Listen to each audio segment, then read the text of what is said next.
Hello everybody and welcome to Tell Me About Gaming. Sit back, relax, and open up your ears because today we're going to be talking about Counter-Strike Global Offensive and we're going to be talking about some psychology. Let's get into it.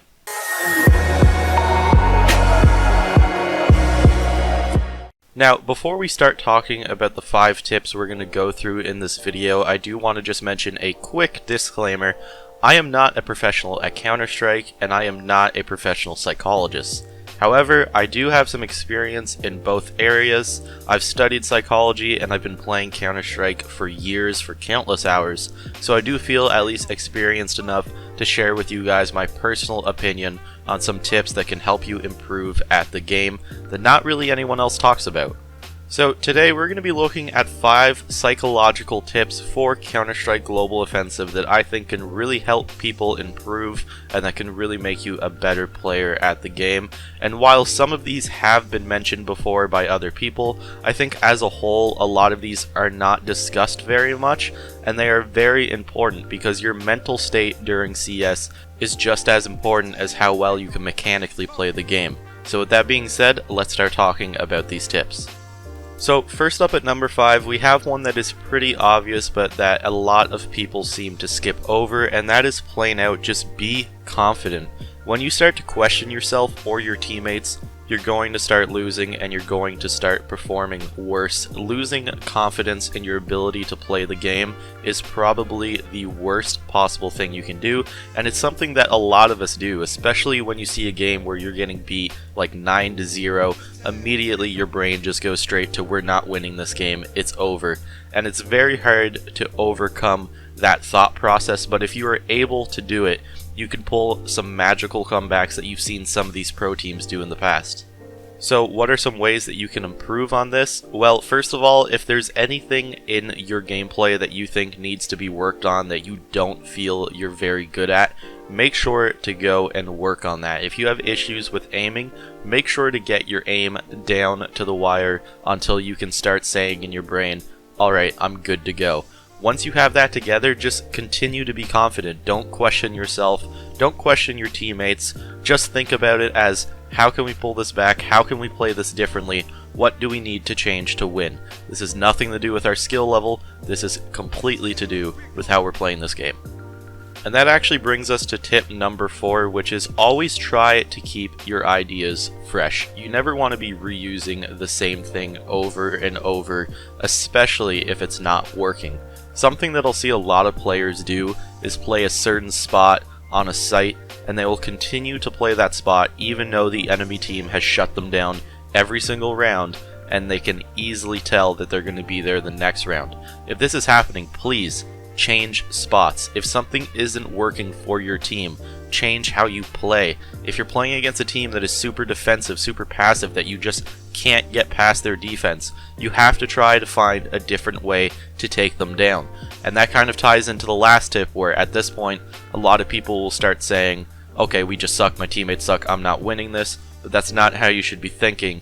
It should be, what can we change, what can we do differently to beat this team? Because every team has a weakness, and once you find that hole in their strategy, you can easily start to string some rounds back together and get right back into the game. So make sure to keep your ideas fresh, don't keep doing the same things, change things up, and try something new. So at tip number 3, we have something that once again ties into the first 2 tips, however this time we're kind of looking at it in a different perspective, and that is, instead of using these things to get better, let's use them to punish the enemy. One of the best things you can do in CS, as I'm sure many of you have experienced already, is breaking the mental state of the other team. If you are able to absolutely make the other team think that they are not going to win this game, that their teammates suck and they have no chance of coming back, you have the game in your bag already, even if you're playing bad CS. That is the ultimate way to defeat a team, is by deteriorating their mental state. So if you're able to do that, definitely do it. Now, how do we do that?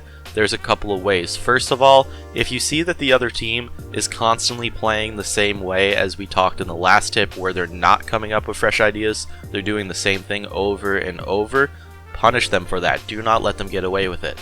If you're able to string up multiple rounds by the enemy team doing that, you will absolutely demolish their mental state. And if they continue to do that and still don't change how they play, chances are you already have the game in your bag. So if they're doing the same thing over and over, make sure to punish them. Also, make sure to use weapons that piss them off. You'll see people a lot of the time complain about auto snipers or P90s because they're noob weapons or whatever the excuse is. Use that to your advantage, because when they're saying that, they're obviously getting mad a lot of the time, and if somebody is getting mad during CS, chances are they're going to start playing bad. So use that to your advantage. Learn how to play with the mental state of your opponents, and you will learn a whole new level of CS that you probably didn't know about before. Now, at number 2, we have one that drives me absolutely insane, and we need to talk about it, and that is yelling at your teammates or yelling at yourself. It doesn't do you any good. The amount of times I will meet toxic players online who just yell at their teammates non-stop for every mistake they make, every play they do, it's ridiculous, and it's losing you the game. Let me explain to you why. Now, when you have a teammate who is playing bad, because yes, sometimes it does happen, sometimes you have teams that are just horrible and that are not playing well, instead of yelling at them, try to talk to them in a positive tone, try to keep them happy, and try to teach them in a nice way. So instead of saying, hey shitbrain, why do you keep playing B like that, you suck at this game, can you please uninstall, why not just try instead, hey, B's not working out very well, do you want to switch with me? Or, you know, maybe hold it from a different angle, give that a try. If you give that suggestion to the person and he's still toxic and he's yelling back at you, just mute him, ignore him. He's obviously not interested in learning how to play the game.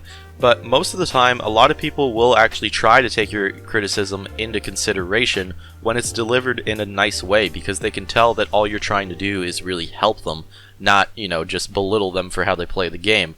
Whereas when you're screaming at them, really all you're saying to their brains is, this guy's an idiot, I hate him, and I don't want to play with him anymore.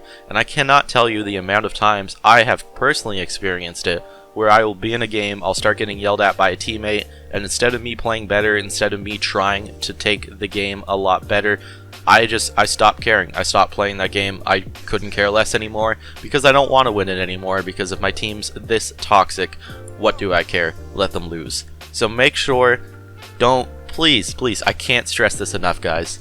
Do not yell at your teammates. It's a horrible idea. If you want to criticize them, do it in a nice way, and I'm sure a lot of them will take it into consideration. But plain out yelling at your teammates is not going to do anything for you whatsoever. I really don't understand how it's still a thing. I get that some of it is just people trolling. However, there are a lot of people who genuinely get very mad and just start screaming at their teammates. If it's getting to the point where you're that mad, just mute your teammates, or even just yell outside of game. Get your anger out some other way, because when you scream at your teammates, really all you're doing is dooming yourself to fail even more. So please guys, don't do it.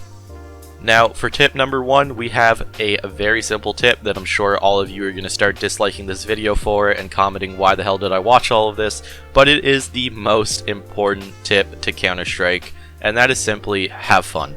If you start getting annoyed with the game, if you start getting angry or bored, and you're just not feeling it anymore, you're not going to play the game at the top level that you can play. You're not going to be thinking correctly, and honestly, you're just going to keep getting more and more annoyed with it. It's like a domino effect. It's not going to stop. It's just going to keep getting worse. So if you're not having fun, take a break, just take a little while away from the game, go watch some Pro CS or something, go watch something that's really cool, that entertains you, and then when you're ready, when you're calmed down, when you're just ready to play a game again, not because you want to become the best in the world, but just because you want to have fun, because it's a game that you love and it's a game that you're passionate about, then go jump back into a competitive and have fun. Even if you get these toxic teammates, just ignore them, mute them, enjoy the game, enjoy yourself. At the end of the day, really the most important thing is to have fun, and that is the most important psychological tip that I can give you guys. So everyone, that is the end for this video. If you enjoyed it, make sure to pop a thumbs up on it so that I know you like these types of videos and I can make more. And if you have suggestions for other types of videos I should make sure to also leave those down in the comments below. Once again, guys, I need to thank you so much for 1,000 subscribers. I still can't believe it, and it blows my mind.